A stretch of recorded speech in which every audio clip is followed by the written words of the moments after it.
Welcome to Shriji food. હું છું મનીષા ઠક્કર.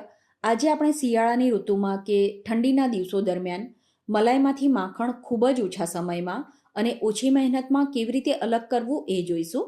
તો ચાલો વિડીયો શરૂ કરીએ. ફ્રેન્ડ્સ, ઘણા બધા વ્યુઅર્સની કમેન્ટ હોય છે કે શિયાળાની ઋતુ દરમિયાન કે ઠંડીમાં મલાઈમાંથી માખણ અલગ થવામાં ખૂબ જ વધારે સમય લાગી જતો હોય છે.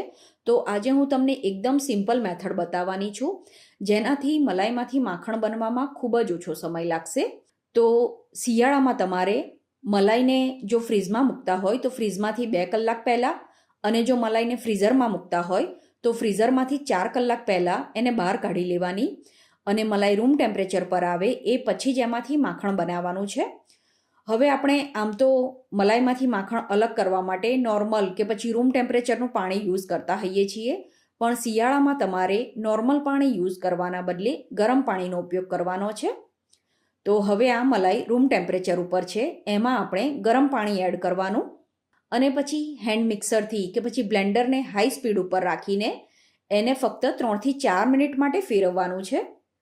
3 થી 4 મિનિટ પછી તમે જોશો તો એમાં આ રીતે ફીણ બનવા લાગ્યું હશે. હજુ આમાંથી માખણ નથી બન્યું. ફીણની ક્વોન્ટિટી ધીરે ધીરે વધવા લાગશે, અને પછી આમાંથી ધીરે ધીરે આ રીતે માખણ અલગ થવા લાગશે. તો આ પ્રોસેસમાં ટોટલ 6 થી 7 મિનિટ જેટલો સમય લાગે છે. તો ટોટલ 7 મિનિટ પછી તમે જોઈ શકો છો આમાંથી છાશ અને માખણ ખૂબ જ સરળતાથી અલગ થઈ ગયું છે. આ રીતે પૂરેપૂરું માખણ અલગ થઈ જાય ત્યાં સુધી તમારે આમાં બ્લેન્ડર ફેરવવાનું. હવે આમાંથી માખણ અલગ કરીને એને એક વાસણમાં લઈ લેવાનું, અને પછી એને એકવાર ધોઈને પછી ગરમ થવા માટે મૂકી દેવાનું છે. તો જે રીતે જનરલી આપણે માખણમાંથી ઘી બનાવતા હોઈએ છીએ એ જ રીતે આપણે આને મીડિયમ ટુ હાઈ ફ્લેમ ઉપર ગરમ કરી લેવાનું.